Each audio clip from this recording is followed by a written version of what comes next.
Hello, hello, hello. We are having the interview with the one, the only. This is a person that's just has so much passion on what she does. She strives and excels at everything she puts her mind to. She inspires me. She's been inspiring me since the beginning. This is Julia Gillihan-Cobb, my wife. How are you? Hi, babe. I'm good.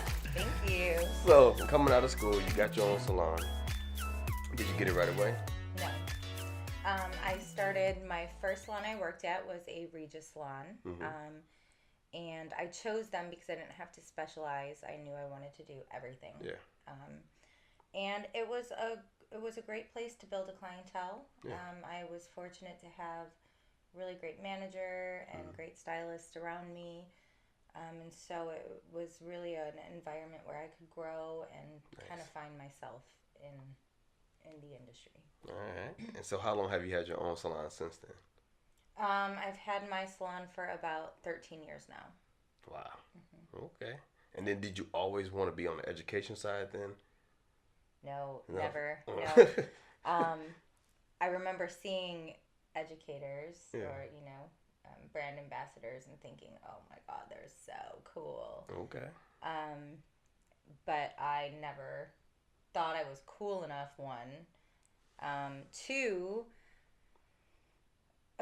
public speaking petrified me. I was always on one side, I'm super outgoing and personable, and then on the other side, I'm very, very shy. Yeah. So it's never something I thought I would want to do. So, with you having that fear of public speaking, what actually inspired you to believe that you could actually do this? I think the first educator I ever saw was Nicholas French, and I was blown away. And he is very much himself. Yeah. If you don't know him, look him up.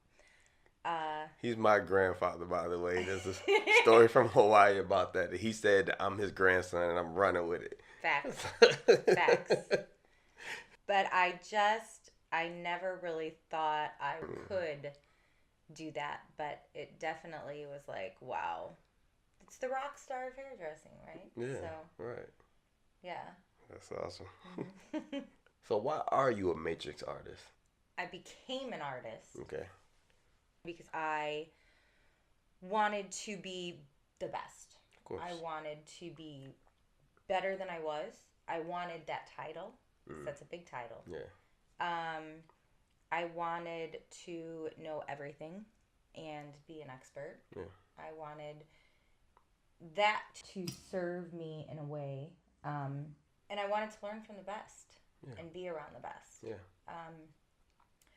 But why I am a matrix artist, I learned all those previous things were a whole lot of eyes. Yeah. Right? And it's actually not I isn't in there. Not about you at all. Yeah, it's totally not. The beauty of what I'm blessed enough to do is that I get to get the gratification of seeing light bulbs go off. Yeah. For people. The biggest thing I think for me is the connection that you make. And it's not about knowing everything. Because if you know everything, go home. Right. Call it a freaking day. Right. It's over, right? It's about connecting with fellow artists, sharing your passion, sharing the highs and the lows of it all, and embracing each other and building one another up. Yeah. And I'm blessed to be able to do that. And why I do it with Matrix is because Matrix is a brand whose products I trust in. I use. I can't stand up and talk about anything to anyone if I don't truly believe in it. Right. It's not going to be authentic. Yeah, right. And it's a brand with integrity. I can stand behind everything I claim, everything that they claim. Yeah. And we make magic happen with it all the time. So it's really just a joy. Yeah. And speaking to connecting with other artists, some of your best friends have actually come from you being with Matrix. Speak to what makes you all so close when you do these events. Wow. Well, that's super true. Yeah. Literally, I wouldn't even call them friends so much as family anymore. As you know, they've stayed here. Yeah. We've traveled with them. Dwight married us. Yeah. Yeah. Our friends, one of them married us. Yeah. The other one made us all beautiful for the wedding. Yeah. I mean, and it never ends. You know, Michael and Margot, everybody is just... Yeah. I think a real bond is created when you are in a place of learning, of striving for more, for better, in a place where that is safe, and where the stakes are high, as they should be. Yeah. But you are with like-minded individuals with passion enough to get them to the places where you all end up being. So I'd say that's one of the biggest perks of this entire journey, is just making these amazing connections that transcend far beyond hair. So what are some of your biggest strengths as a facilitator? I would have to say, as a facilitator, my biggest strengths are actually just connecting with the people whom I'm sharing the experience with. Right. I'm a really personable person. I don't take myself super seriously. Yeah. And so I think when you go into it with the mindset of, you better know your stuff, but you don't have to know everything, right? And so just being your authentic, true self, sharing your passion, and learning from everybody that you connect with, because you learn from every single person. For sure. Right? You meet, especially in the same artistry as yours. So I would say that's definitely one of my biggest strengths, is just making that human connection, not taking my personal self too seriously, and being able to relate on a lot of levels.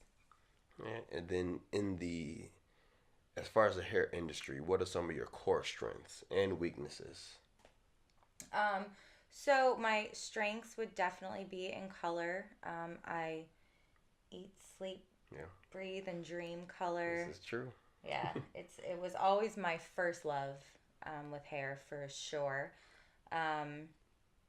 And I think that just comes across, really easily for me. And when I don't know something, I'm super excited to learn it and make it my strength. Cutting is definitely a strength of mine. I love finishing and up styles. Oh, yeah. I love dress work. And I feel it's a place where you really get to show your creativity, and be really free with it, like as in color. So those, I say, would be, my biggest strengths. And then your weaknesses? I think, as far as me being a great facilitator and connecting with people, I think there are people that I can connect with easier, and then other learning methods, right, that people have that I could do better at. I think when it comes to like barbering and fading, I could get even better. Yeah. But one thing I've also embraced through the years is, if something is my weakness, I go really, really hard at trying to learn everything I can about it.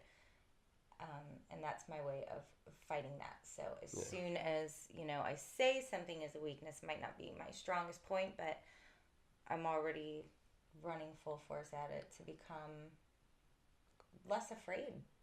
Yeah. Right? So what's one piece of advice you would give to the next generation of Matrix artists?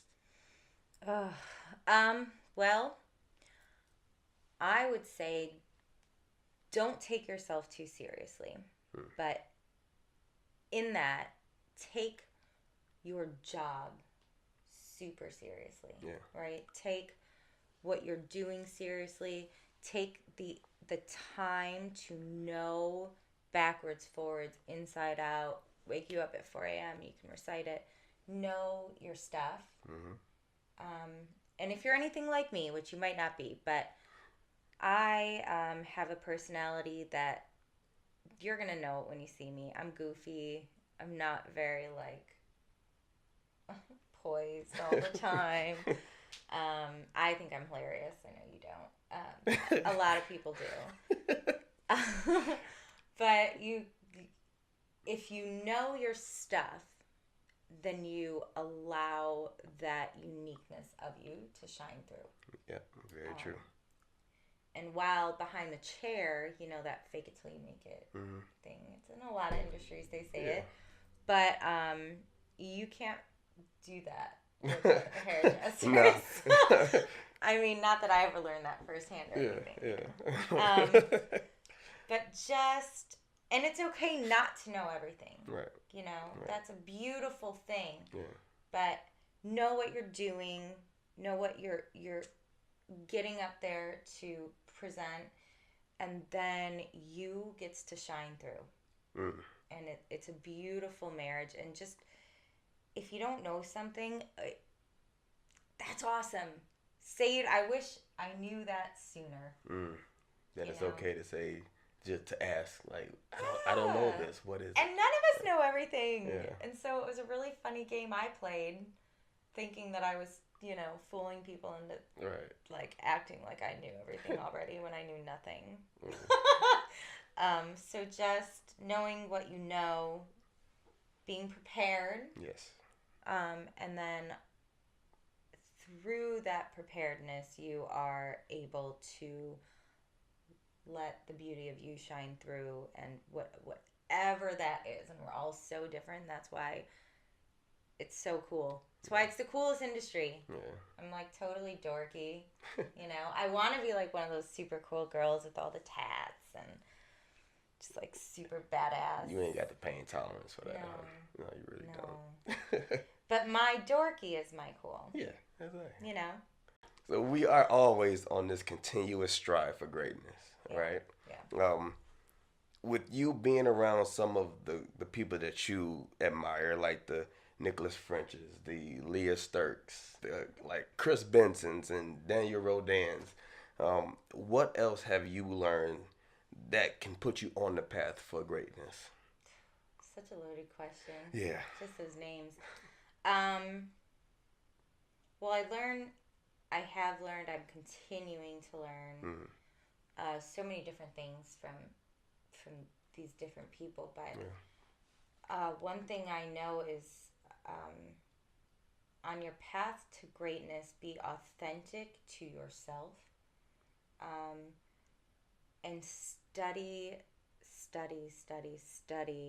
your craft. And for us as artists for a brand, right, facilitation is a huge part of that craft. And Leah Sturk, oh my God, she's the most amazing presenter I've ever seen in my life. And Benson as well.